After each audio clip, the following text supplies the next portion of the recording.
So, what happened to Deep Purple?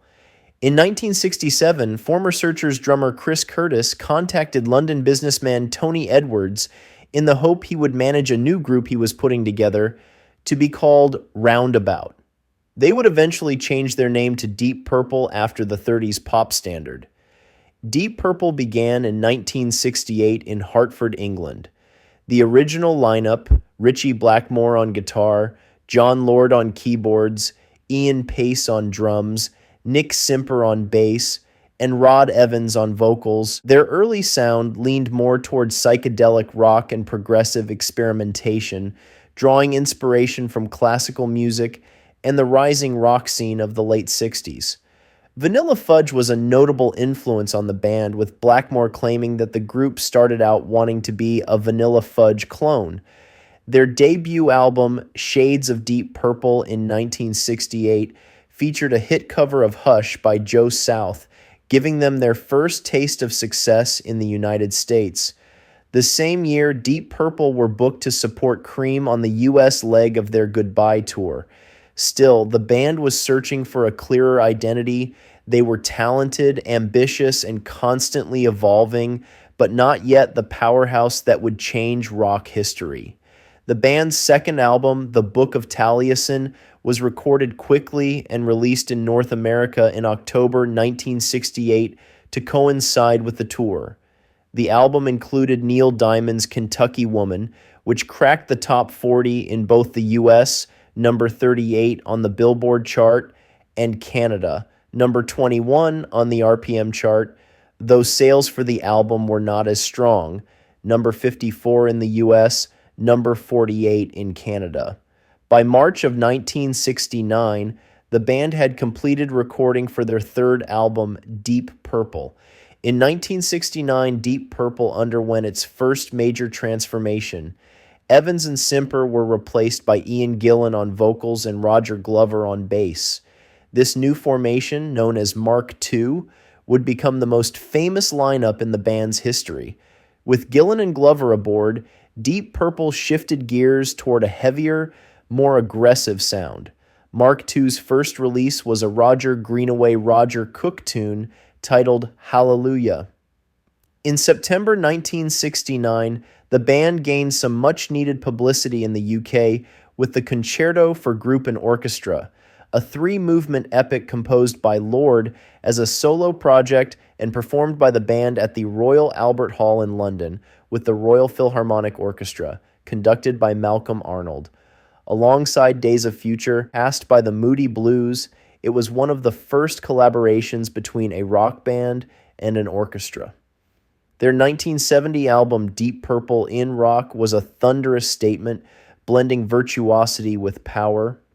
Songs like Child in Time and Speed King showcased their explosive energy and musical skill. The non-album single Black Knight, released around the same time, finally put Deep Purple into the UK top 10.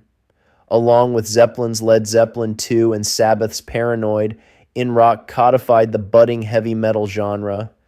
A second Mark II studio album, the creatively progressive Fireball, was issued in the summer of 1971, reaching number 1 on the UK albums chart. The title track Fireball was released as a single, as was Strange Kind of Woman, not from the album but recorded during the same sessions, although it replaced Demon's Eye on the US version of the album. Then came Machine Head in 1972, the defining moment. Recorded in Montreux, Switzerland under chaotic circumstances, including the casino fire immortalized in Smoke on the Water, the album solidified their legend. Highway Star, Lazy, Space Truckin', and Smoke on the Water became staples of classic rock and established Deep Purple as one of the loudest, tightest, and most technically gifted bands of their era. At this point, Deep Purple stood shoulder to shoulder with Led Zeppelin and Black Sabbath as part of hard rock's holy trinity.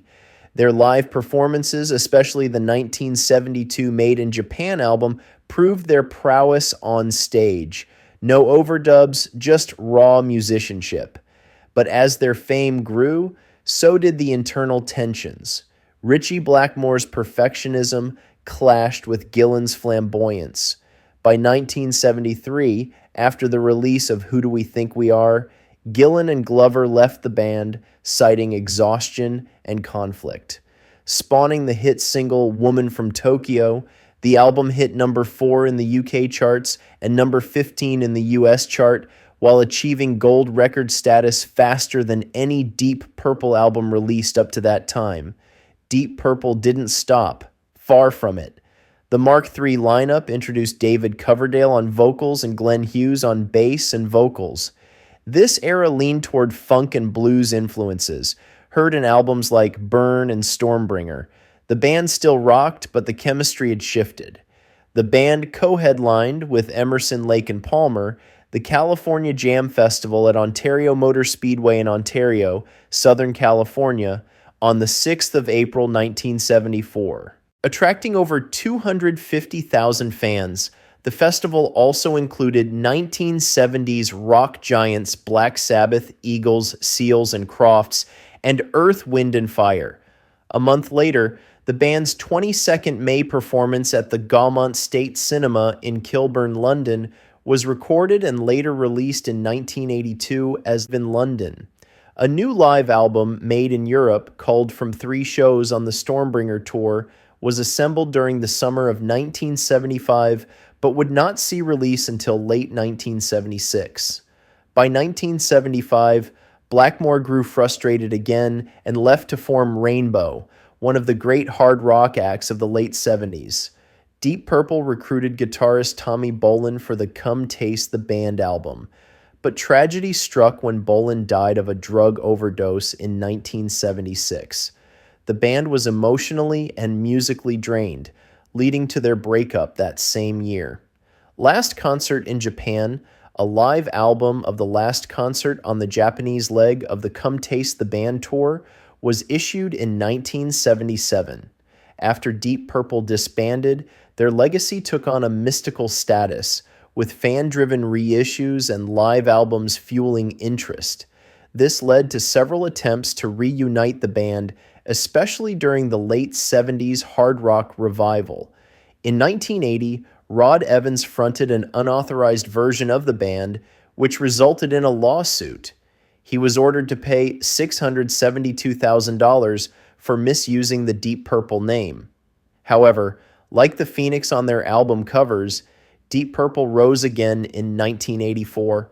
The classic Mark II lineup reunited, releasing Perfect Strangers, a triumphant return that proved they still had fire left. Songs like the title track and Knocking at Your Back Door became concert staples, and the band embarked on massive world tours. Mark II followed Perfect Strangers with the House of Blue Light in 1987, which was supported by another world tour, interrupted after Blackmore broke, a finger on stage while trying to catch his guitar after throwing it in the air. The following decades saw more lineup changes. Gillan left again in the late 80s, replaced briefly by Joe Lynn Turner before returning in the early 90s.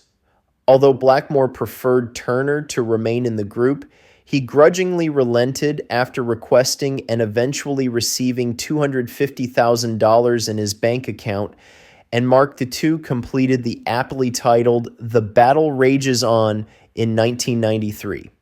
Blackmore left for good in 1993, frustrated once more with band dynamics. The band began a European tour, which was documented on the live album Come Hell or High Water, released in 1994. Steve Morse of Dixie Dregs fame joined in 1994. Morse's arrival revitalized the band creatively, and in 1996 a new album titled Perpendicular was released, showing a wide variety of musical styles. To kick off the new millennium, they released the album In Concert with the London Symphony Orchestra in 2000. 2001 saw the release of the box set, the Soundboard series, containing concerts from the 2001 Australian tour, plus 2 from Tokyo, Japan. Lord left his Hammond organ to his replacement, rock keyboard veteran Don Airey, who had helped Deep Purple out when Lord's knee was injured in 2001. Deep Purple did concert tours in 48 countries in 2011. The Songs That Built Rock tour used a 38-piece orchestra and included a performance at the O2 Arena in London. Incredibly, Deep Purple are still active today, more than 55 years after their formation. Ian Gillan, Roger Glover, and Ian Pace remain at the heart of the band, joined by Don Airey on keyboards and Simon McBride, who replaced Steve Morse in 2022 after Morse stepped away to care for his ill wife. Their more recent albums, like Now What in 2013, Infinite in 2017, Whoosh in 2020, Turning to Crime in 2021, and their most recent album Equals One in 2024, prove that Deep Purple continues to evolve. Produced by Bob Ezrin, these records balance classic rock energy with mature reflection, showing that the band can still innovate without losing its soul. Deep Purple was even inducted into the Rock and Roll Hall of Fame in 2016, though tensions between former and current members were still apparent. Still, their influence remains massive. From Metallica to Iron Maiden to countless modern hard rock bands, Deep Purple's DNA runs deep. So, what happened to Deep Purple? They didn't fade, they endured. Through breakups, reunions, tragedies, and triumphs, Deep Purple has remained a force of musical mastery and resilience. Few bands can claim to have helped invent a genre and still be performing it more than half a century later. Their riffs, their energy, and their innovation reshaped rock forever. From smoky halls in late 60s England to sold-out arenas today, Deep Purple's journey reminds us that true artistry never really burns out. It just keeps on smoldering.